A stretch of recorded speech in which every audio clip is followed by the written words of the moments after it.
The stampede hit the camp like a wall of black water breaking through a dam, and Frances Bristol had one heartbeat to decide whether to run for the wagon or dive beneath it. She dove. Hooves thundered past close enough that grit and dust rained down through the wagon bed slats above her, and somewhere in the smoke-thick dark, a man was shouting for the horses to hold, hold, and it was not working, because the horses had scented fire on the wind and fire did not listen to men.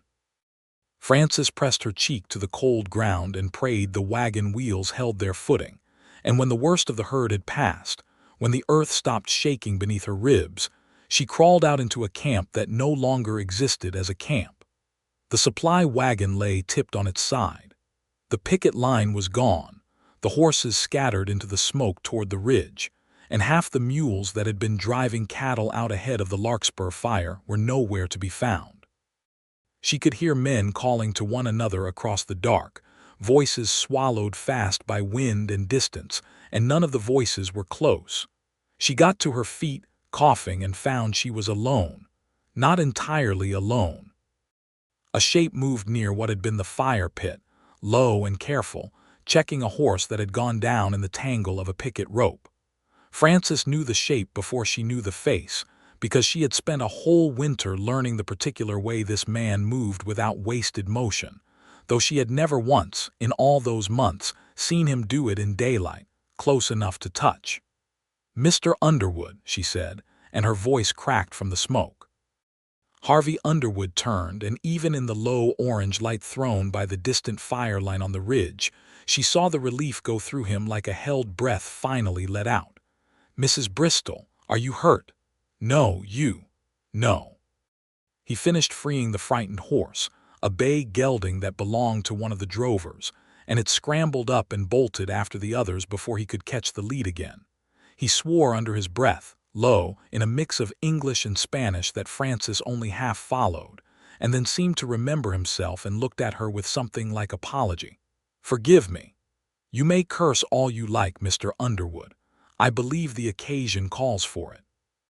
That earned her the smallest twitch of a smile, gone as fast as it came, because the wind shifted just then and brought with it a fresh gust of wood smoke thick enough to sting the eyes, and behind that smoke, low on the ridge to the north, a new line of orange had opened up where there had been only dark before. "Fires jumped the draw," Harvey said. "We cannot wait here for the others to find us. They will be moving the herd south toward the river crossing, same as we should. All our supplies were on that wagon." "I know it." He was already moving, gathering what he could find scattered in the churned dirt. A canteen, a coil of rope, a hand axe someone had dropped and left half buried. "We will not starve in one night, Mrs. Bristol. We need to get above the smoke line and find which way the wind means to keep blowing before we choose a direction." She had known Harvey Underwood, by reputation and by sight, for most of a year, and had spoken more words to him in the last 5 minutes than in all the months before it combined. That was the strange truth of it, and standing there in the ruined camp with the sky glowing wrong overhead, she found herself laughing, short and startled, at how peculiar it was that disaster had finally made him speak. "What amuses you?" he asked, not unkindly, in the middle of a wildfire. "You," she said. "You have been on my land more nights than I can count, and this is the longest conversation we have ever had." Something in his face closed briefly, the way a door closes on a draft, and then he held out his hand to help her over the tipped wagon tongue toward the trees. "We should not discuss that now." "No," Frances agreed, taking his hand because the ground was treacherous and pride had never once kept her from a fall. "But we will discuss it eventually, Mr. Underwood. I intend to." They climbed together into the dark timber above the camp, away from the smoke settling low in the draw, and behind them the fire on the ridge climbed higher, painting the undersides of the clouds the color of a forge. The valley they had left below them was called Larkspur, for the blue flowers that grew thick along its creek bottoms every June, and it lay along a river fork in the Montana Territory, 3 days' ride from the rail spur at Bozeman, and further still from anywhere that could rightly be called a city. Frances had come into that valley 6 years earlier as a bride, married in a church in Ohio and brought west by a young man named Thomas Bristol who had a homestead claim and a head full of plans. And she had built that homestead with her own hands as much as his, hauling stone for the foundation, splitting shakes for the roof, breaking the first acres of sod behind a borrowed team, while Thomas rode fence for wages until their own cattle multiplied enough to matter. Thomas had died the autumn before, of a fever that came on fast during the wheat harvest and would not break, and Frances had buried him on a rise above the creek where he had once told her he wanted to be buried, and she had gone on running the homestead alone because there was no other sensible thing to do. She had thought in her grief that the worst of it was behind her. She had been wrong. Within a month of the funeral, a man named Edgar Whitlock had ridden into the valley claiming kinship to Thomas through a second cousin twice removed, carrying papers that named himself as guardian of Thomas Bristol's estate on the grounds that Frances, a woman alone and beset by grief, could not be trusted to manage property and livestock without oversight. He had filed the papers with the territorial court in the county seat before Frances had even learned there was a hearing to attend. And he had done so, as it happened, at nearly the same time that agents of the Larkspur Land and Cattle Company, financed by investors in Chicago who had never once set foot west of the Mississippi, had begun riding through the valley offering to buy up claims at prices that would have insulted a man's intelligence in a fair market. Frances had not signed anything. She had written letters instead to the county judge, to a lawyer in Bozeman who agreed to take her case for a share of whatever she could pay him once the matter was settled, and she had waited through a long, hard, lonely winter to have her competency proven in a courtroom, because that was the word the law used for her, competency, as though grief in a woman's hands could not also be strength. It was during that winter that the firewood began appearing on her porch. She remembered the first time distinctly, because she had gone out at first light to break ice on the water trough and found, stacked neat as a mason's wall against the porch post, more split wood than she could have cut herself in a week, still smelling of sap and cold steel. There had been no tracks worth following by the time she noticed. The snow already drifted soft over whatever boot prints had made them, and no note, no sign, nothing but the wood itself and the absolute silence of whoever had left it. It happened again 3 days later, and again the week after that. All through the deep cold of December and January, and into the bitter, blowing weeks of February, Wood appeared on her porch in the gray hour before dawn, and never once did she hear a knock. Never once did a rider approach the house in daylight where she might see his face and thank him properly. She had suspected, of course. There were not many men in the valley capable of splitting that much wood without waking a dog 3 farms over, and fewer still with reason to do it in secret. Harvey Underwood kept a cabin up in the timber above the North Fork, ran a small string of horses he broke and sold to ranches along the river, and had once, 2 summers back, spent a week on the Bristol place breaking a pair of colts for Thomas, working from dawn until dark and speaking, as she recalled it now, perhaps 40 words in the whole week. He had come to Thomas's funeral and stood at the back of the small gathering with his hat in his hands and left before anyone could offer him coffee. He had, so far as Frances knew, no particular reason to concern himself with a widow's woodpile. And yet, twice during that long winter, tucked into the stacked wood where her hand would find it while she carried an armful inside, she had discovered a scrap of paper folded small, with a few words written in a careful, deliberate hand that suggested writing was not a thing this man did easily or often. The first had said only, "The wind is turning colder. Bank your fire deep tonight." The second, weeks later, after a blizzard had buried the valley under 2 feet of snow, and she had spent 3 days certain she would run out of both wood and patience before spring came. "You are managing better than most men I have known. Do not let anyone tell you otherwise." She had kept both scraps of paper in the drawer of Thomas's writing desk, where she kept the deed to the land and her marriage lines and the one photograph she had of her mother, because even without a signature she had known, in the private part of her heart where she did not examine things too closely, exactly whose hand had written them. She had never mentioned it to a soul. She had certainly never mentioned it to Harvey Underwood. Now, climbing beside him through smoke-hazed timber with the valley burning behind them, she thought that perhaps the time for never mentioning it had run its course. They walked until the ground leveled into a shelf of pine flat below a rock outcrop, far enough above the draw that the worst of the smoke thinned to a haze rather than a wall, and there Harvey stopped and turned in a slow circle, reading the wind and the light of the fire against the sky the way another man might read a letter. "It is moving east, mostly," he said, "pushed by the wind out of the mountains. If it holds that direction, it will burn itself out along the rock above the second fork, where there is not much fuel to carry it.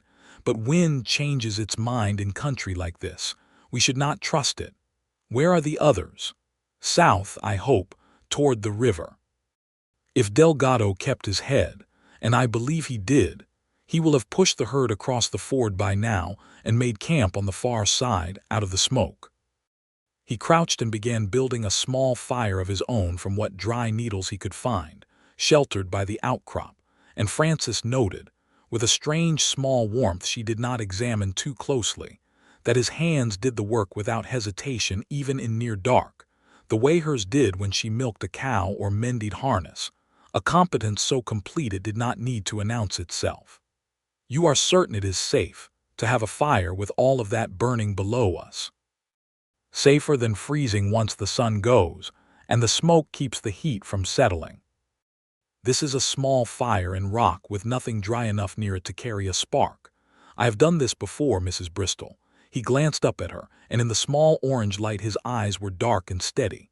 "You may trust my judgment on fire if on nothing else." "I trust your judgment on a great many things, Mr. Underwood. That is rather the trouble." He did not ask her what she meant. She suspected he already knew and was choosing, as he seemed to choose most things, silence over confrontation. She sat down across the small fire from him, drew her knees up beneath her skirt, and let the warmth begin to work the cold and fear out of her hands. Somewhere below them, muffled by distance and timber, she thought she heard the crack of a burning tree giving way, and further off, faint, a coyote or perhaps a man calling out, she could not tell which. "I found notes," she said finally, because the dark and the fire and the strangeness of the whole night had loosened something in her that 6 years of frontier reserve usually kept tight. "In the woodpile, twice this winter." Harvey's hands went still over the fire. "I did not think anyone would find those," he said, after a silence long enough that she thought he might not answer at all. "You did not sign them?" "No. Why?" He fed a small stick into the flame, watching it catch, and when he spoke his voice had gone low and careful in a way that told her the words cost him something. "Because if I had signed them they would have become something else. A courtship or a claim on your attention, at a time when you had buried a husband 3 months before and had a valley full of vultures circling your land. I did not want to be one more thing you had to manage, Mrs. Bristol. I wanted only for you to be warm. You could have knocked." "I could have. Why did you not?" He was quiet again, and this time the quiet went on long enough that she thought perhaps this was simply the shape of him, a man who kept his reasons the way he kept his wood split, close and neat and mostly out of sight, and she nearly let it go. But the fire crackled between them, and the mountain burned below them, and something about surviving a stampede together seemed to have burned away her patience for half answers as thoroughly as the fire was burning the draw. "Mr. Underwood." "Harvey," he said, surprising her, "if we are going to spend what is left of this night on a mountainside together, I would rather you use my given name." "Harvey, then. Why did you never knock?" He looked at her across the fire, and for the first time since she had known him, however slightly, she saw something unguarded cross his face before he could master it. "Because I buried a wife once, Mrs. Bristol. Elena. 6 years ago now, down in New Mexico, in childbed, and the child with her. I came north afterward because I could not stay in that country and see her family's faces every Sunday and be reminded of what I had failed to keep alive. I built a life up here that did not require me to knock on anyone's door, or be let into anyone's house, or matter enough to anyone that losing them again would break something in me I could not fix a second time. And then Thomas Bristol died, and I found myself splitting wood at 4 in the morning so a widow I had exchanged perhaps 100 words within 2 years would not have to face a Montana winter with a cold stove, and I did not examine that too closely because I did not want to know what it meant. Frances sat very still, the fire warm on her face, her heart doing something complicated and unfamiliar in her chest. "I am sorry," she said, "about your wife. I did not tell you so that you would be sorry. Why did you tell me then?" "Because you asked why I never knocked," he said, "and that is the truest answer I have. I did not want to be a man who could be counted on and then found wanting. It seemed safer to be useful in the dark and answerable to no one in the light." The wind shifted just then, carrying a gust of warmer air and a fresh sting of smoke up the slope toward them, and whatever Francis might have said next was lost as Harvey rose fast, testing the air with his face turned toward the ridge. "That is not good," he said. "Wind has come around out of the south. If it keeps turning, the fire will not burn east toward the rock anymore. It will burn back this way, up the draw, toward the second fork and everything above it. Toward my land." "Toward your land," he agreed, already kicking dirt over their small fire, already reading the dark slope above them with the flat, assessing look of a man calculating distance and time. "We cannot wait here for morning, Mrs. Bristol. We need to move now, while we still have light enough from the burn to see the ground, and get above this ridge to where the rock breaks up the timber. If we are lucky, we will cross paths with Delgado and the others by daylight. If we are not lucky, we will at least be alive to be unlucky somewhere else." Frances stood, brushing pine needles from her skirt, and found that despite the fear pooling cold in her stomach, some other feeling had lodged itself alongside it, stubborn and warm, refusing to be smoked out. "Lead on then," she said. "You know this mountain better than I do." "I know this mountain better than most men alive," Harvey said, and there was no boast in it, only fact, the same flat competence with which he had built the fire and read the wind. "Stay close and step where I step. There is talus above us that will roll out from under a careless foot, and I would rather not explain to Delgado how I lost you on a night when the fire itself did not manage it." They climbed on into the dark, the glow of the burning draw at their backs throwing long orange shadows ahead of them through the trees, and Frances found that she was, for the first time in nearly a year, not thinking about Edgar Whitlock, or the competency hearing waiting for her in 3 weeks' time at the county courthouse, or the Larkspur Land and Cattle Company's smooth-talking agent with his offers that were not offers at all. She was thinking only of the next foothold, and the man climbing just ahead of her who had spent a whole winter loving her in secret with cords of split pine, and had never once asked for anything in return.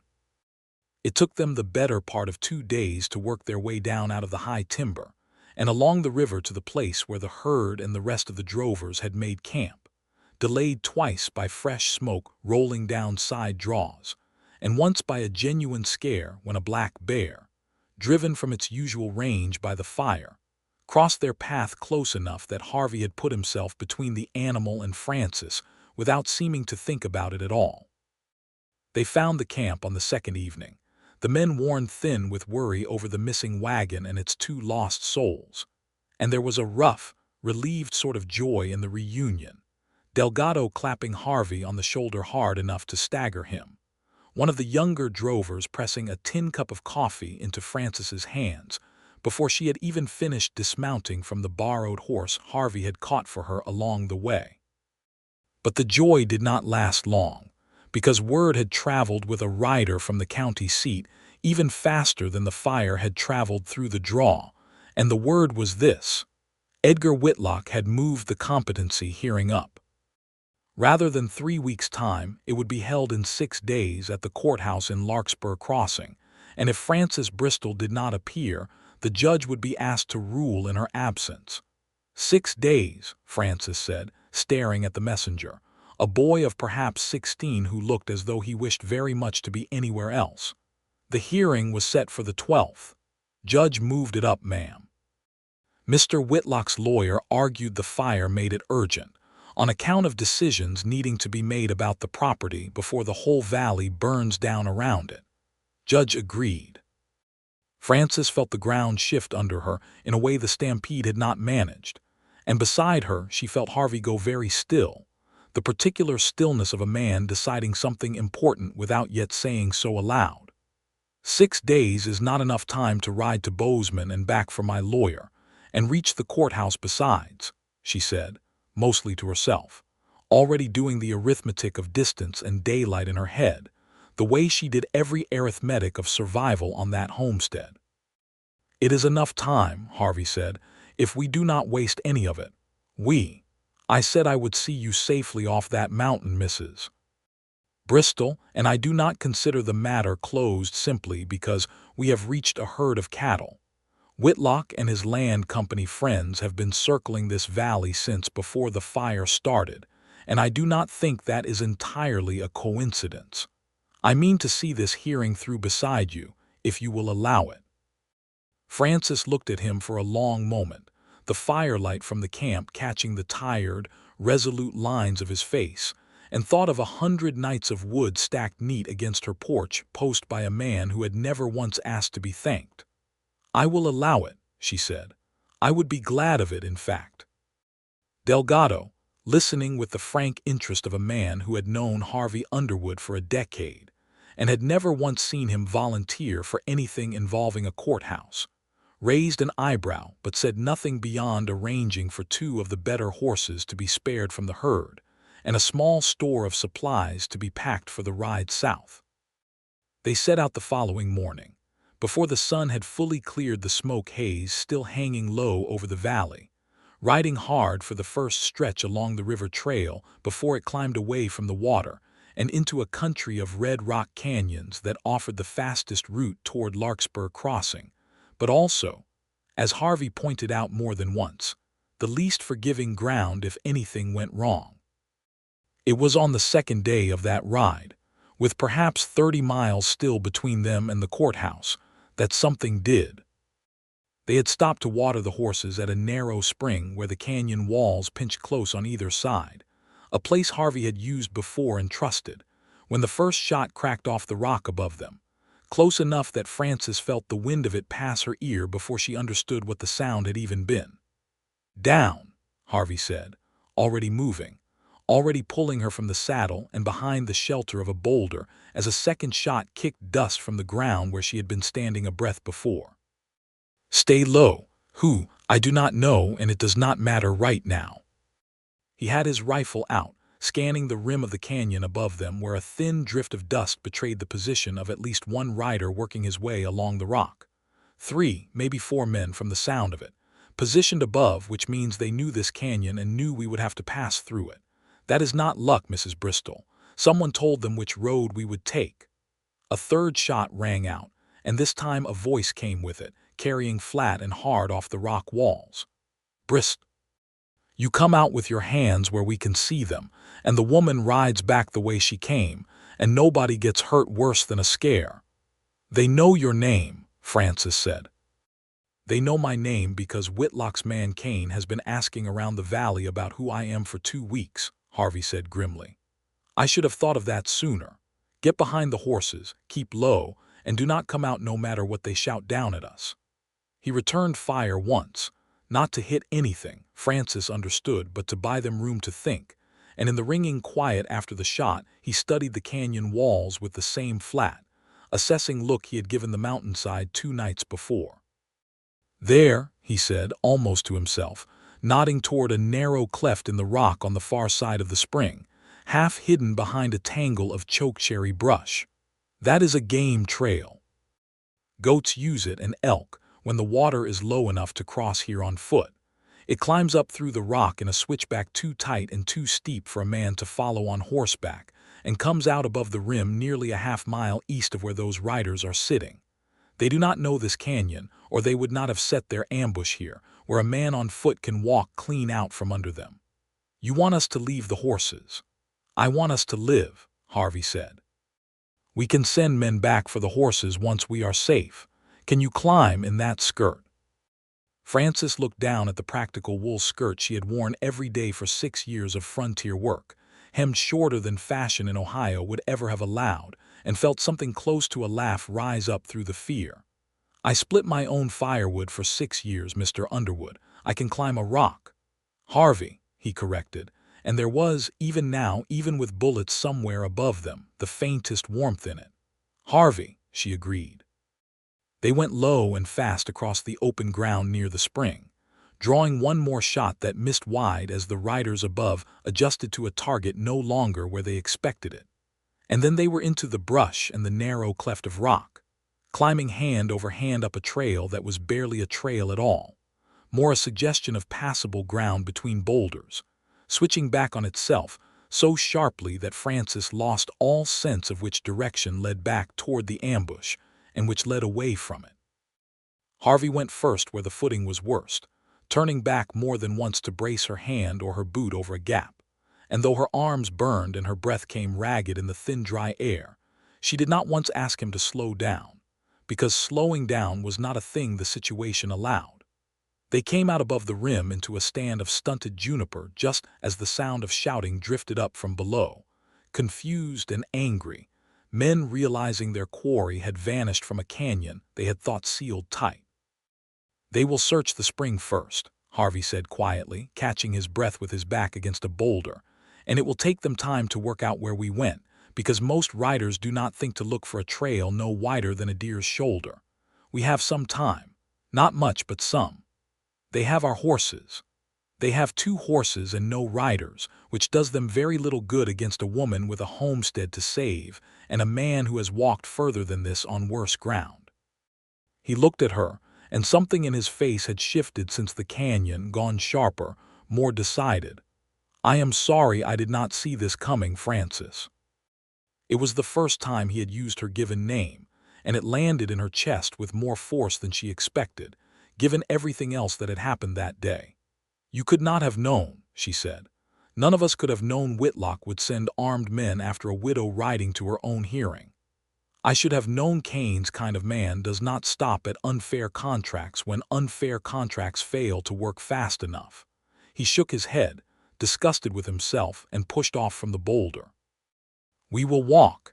It is farther than riding would have been, but it is a road those men will not think to watch, because they do not know it exists. Can you manage rough country on foot for the better part of a day?" "I have managed worse for less reason," Frances said, and fell into step beside him.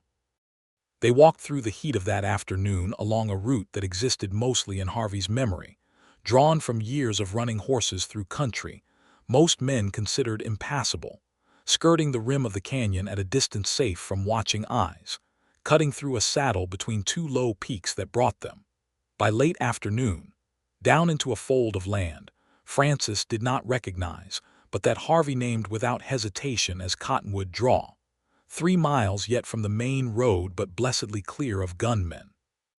It was there, resting in the shade of the cottonwoods that gave the draw its name, that Frances noticed the leather satchel.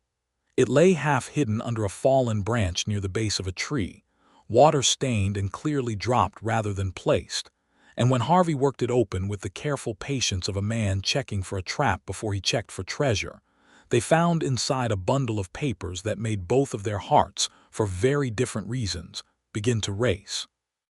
There were letters, several of them, in a hand Frances recognized instantly from 6 years of household correspondence and estate paperwork. Edgar Whitlock's hand, cramped and slanting, addressed to a Mr. Ambrose Kane of the Larkspur Land and Cattle Company. The letters spoke, in the careful language of men who believed themselves too clever to be caught, of an arrangement whereby Whitlock would secure guardianship of the Bristol estate through the county court, sell the homestead and its water rights to the Land and Cattle Company at a price far below its worth, and split the difference between that price and the true value of the land with Kane, once the company resold the water rights downstream to interests in Bozeman, who intended to dam the creek for a mill. There was also, folded separately, A note in a different hand entirely, rougher, that read only, "Riders paid through Friday. If the Bristol woman does not turn back on the canyon road, handle it so it looks like the fire did it." Frances sat very still, holding that last note in hands that had gone cold despite the warm afternoon, and understood for the first time the full weight of what had nearly happened to her that morning. "They meant to kill me," she said, "and let the fire take the blame." "They meant to try," Harvey said, and his voice had gone hard in a way she had not heard from him before, hard and quiet and entirely without doubt. "They did not succeed, and they will not get another chance, because we are going to walk into that courthouse with this satchel and put it in front of the judge ourselves." They rested only long enough to eat a little of the dried meat and hard bread Delgado had packed for them before the ambush. And then they walked on, through the last heat of the afternoon and into the cooler blue hour of evening, until the lights of Larkspur Crossing showed small and steady ahead of them across the flat. They reached the edge of town well after dark, footsore, filthy with trail dust and old smoke, and made their way to the small boarding house where Frances had stayed once before, the previous winter, for a hearing that had ultimately been postponed. The landlady, a widow herself named Mrs. Culpepper, who asked no questions Frances did not wish to answer, gave them both rooms and hot water and did not so much as blink at the state of their clothes. It was there, in the narrow hallway outside her room, with the satchel of stolen evidence locked safely in her trunk and the hearing only 4 days away, that Frances finally asked Harvey the question that had been sitting in her chest since the mountainside campfire 2 nights before. "Why did you really come with me, Harvey?" "Not the wood, not the courage of it, I understand all that now. But this, riding into gunfire for a hearing that is not your fight."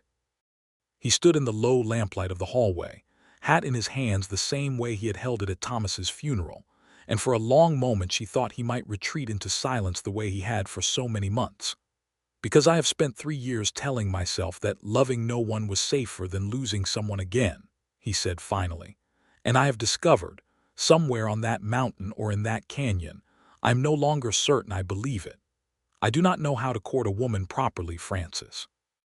I know how to break a colt and read a fire and find a game trail in the dark. I do not know the words for the rest of it." "You wrote 2 of them on scraps of paper and hid them in a woodpile," Frances said softly. "I think you know more of the words than you believe you do." He looked at her, and in the lamplight something in his careful reserve gave way at last, not all of it, not everything, but enough that she could see, clear as a brand, exactly how much he had been carrying alone for a year. "I am afraid," he admitted, "of wanting something I might lose." "I buried a husband 11 months ago," Frances said. "I know that fear as well as any woman alive. But I did not survive a stampede and a canyon, and a mountain on fire to stand in a hallway being afraid of a good thing, Harvey Underwood. I have had enough of fear this week to last a lifetime." She did not know, afterward, which of them closed the distance first, only that his hand came up to rest against her jaw, rough with callous and gentle as anything she had ever known, and that when he kissed her it was careful, questioning, a man asking permission with everything but words, and that she answered by not stepping back. "I am not Alina," she said quietly when they parted, because it needed saying, because she would not build whatever this was on the shadow of a woman she had never known. "I do not want to be measured against her, Harvey. I want to be measured against nothing but myself." "You are not measured against her," Harvey said. "You never have been. I loved Alina and I grieved her, and I will carry that the rest of my life the way I carry the scar on my hand from a rope burned 12 years ago. It does not mean I have no room left for something new. I only needed time to understand that loving you would not erase loving her. It only means my heart learned, eventually, how to hold more than one thing without breaking." Frances found, standing in that narrow hallway with the smell of wood smoke still clinging to both their clothes, that she believed him entirely. The 4 days before the hearing passed in a blur of preparation. Frances's lawyer, a careful, precise man named Mr. Devereaux who had ridden in from Bozeman, the moment word reached him of the moved hearing date, pored over the letters from the satchel late into the night, cross-referencing dates and names, building the case that would need to be made not only for Francis's competency, but for the outright fraud Whitlock and Kane had conspired to commit. Harvey, for his part, rode out to the sheriff's office and gave a full account of the canyon ambush, description enough of the riders' horses and gear that the sheriff, a weathered man named Foss who had no particular love for land companies throwing money around his county, agreed to send men out to investigate and, if possible, arrest whoever had been paid to sit above that spring with rifles. On the morning of the hearing, Frances dressed in her best gray wool, the one good dress she had brought west with her 6 years before and kept ever since for occasions exactly this serious, and walked into the Larkspur Crossing courthouse with Harvey Underwood beside her and Mr. Devereaux's satchel of evidence in her own 2 hands, because she had decided, somewhere on that mountain, that she would carry the proof of her own worth into that room herself, rather than let anyone carry it for her. Edgar Whitlock was already seated at the front of the small courtroom, a heavy, self-satisfied man in a suit too fine for a frontier county seat, with Ambrose Kane beside him looking considerably less comfortable than he had likely expected to look. The judge, a spare, gray-bearded man named Judge Harmon, who had presided over the valley's disputes for a dozen years, called the hearing to order with the unhurried patience of a man who had seen every manner of frontier chicanery and remained unimpressed by most of it. Whitlock's lawyer spoke first, laying out the argument that had brought them all there.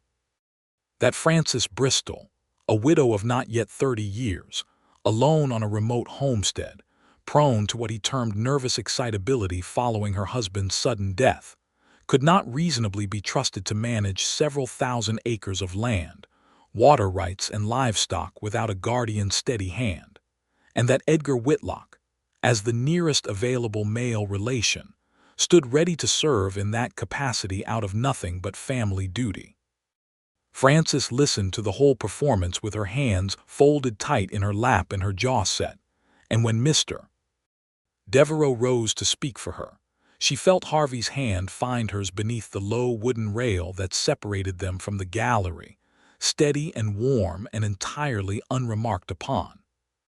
"Your Honor," Devereaux began, "my client has, in the 11 months since her husband's death, single-handedly managed the harvest of 40 acres of wheat, overseen the calving of 63 head of cattle with only seasonal hired help, maintained the homestead's fences and water improvements without a single lapse noted by any neighbor, and kept detailed ledgers of every transaction, which I have here and am prepared to submit as evidence of her competent management. I would also submit, Your Honor, that the true question before this court is not whether Mrs. Bristol is capable of managing her own affairs, but whether Mr. Whitlock's petition was ever motivated by family duty at all." He laid the letters on the judge's bench one by one, reading key passages aloud in a voice that grew steadily colder as he went.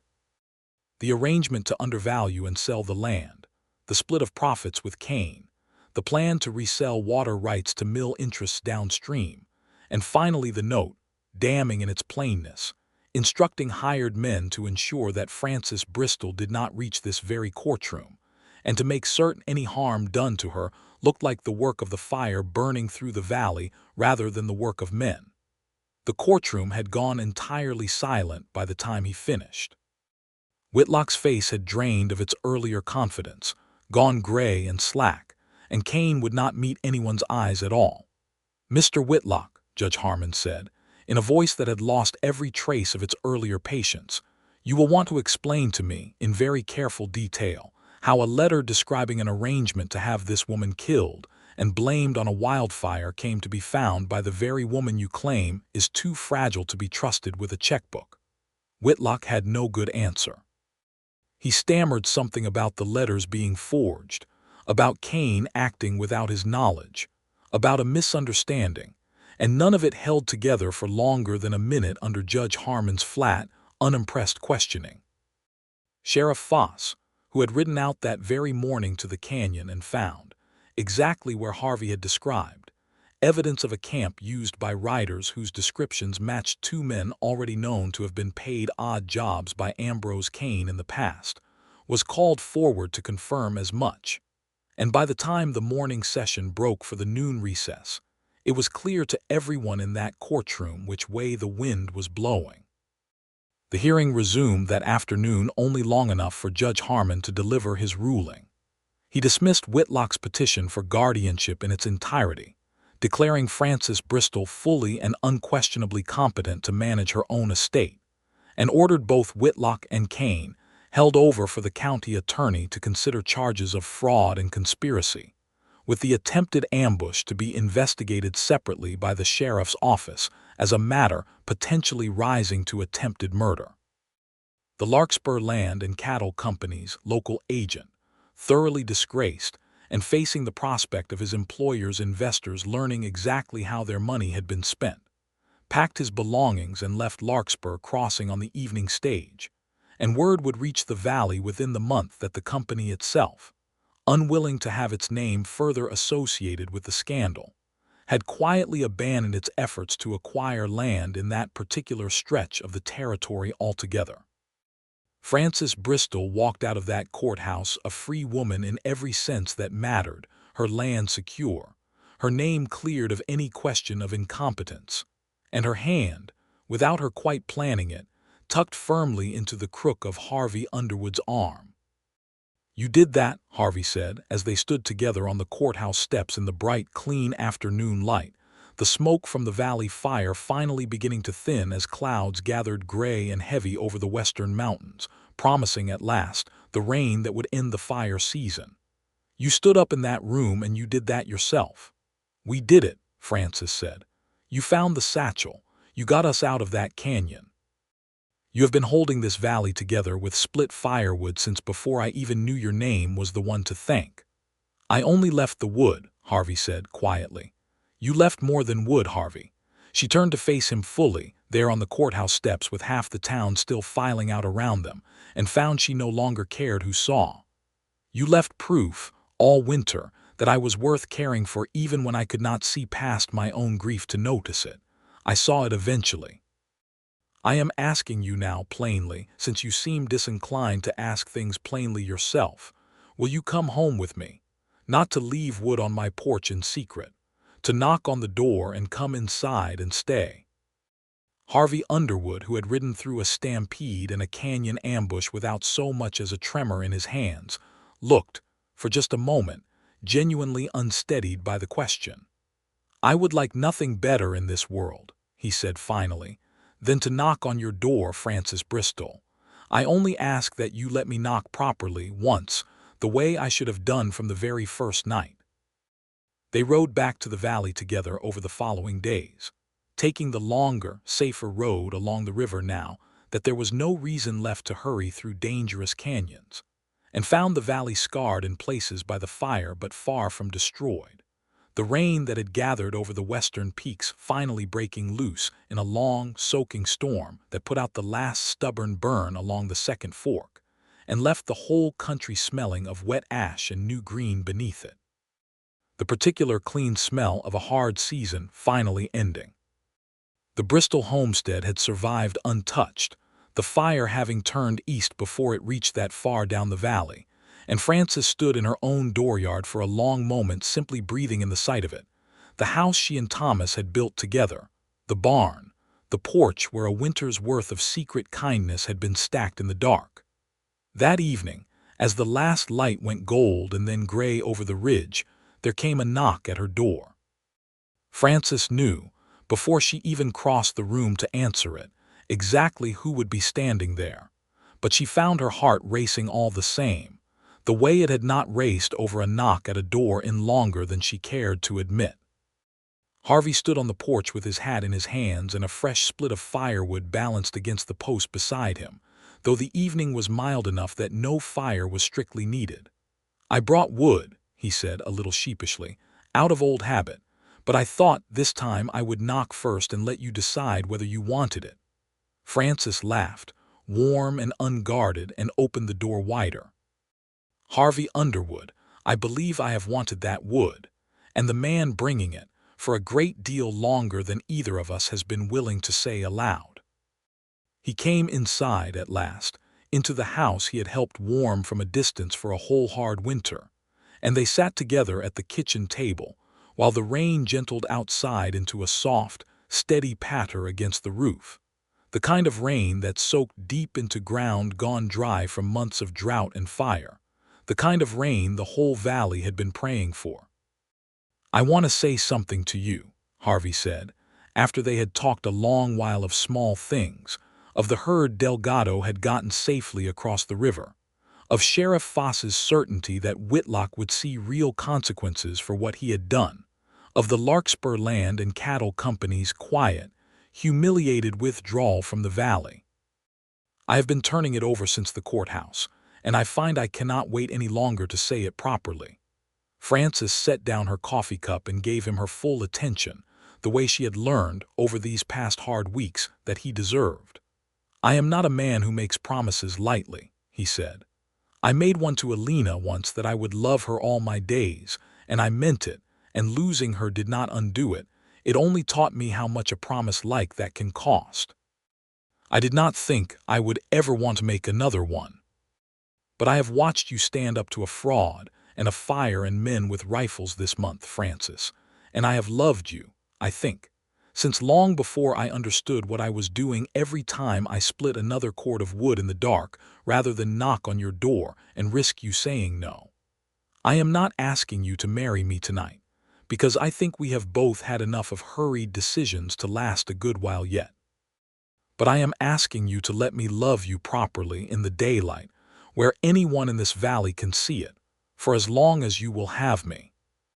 Frances reached across the table and took his rough, capable hand in both of hers, the same hand that had built her fires and reared her mountains and pulled her clear of gunfire in a canyon he alone had understood well enough to save them.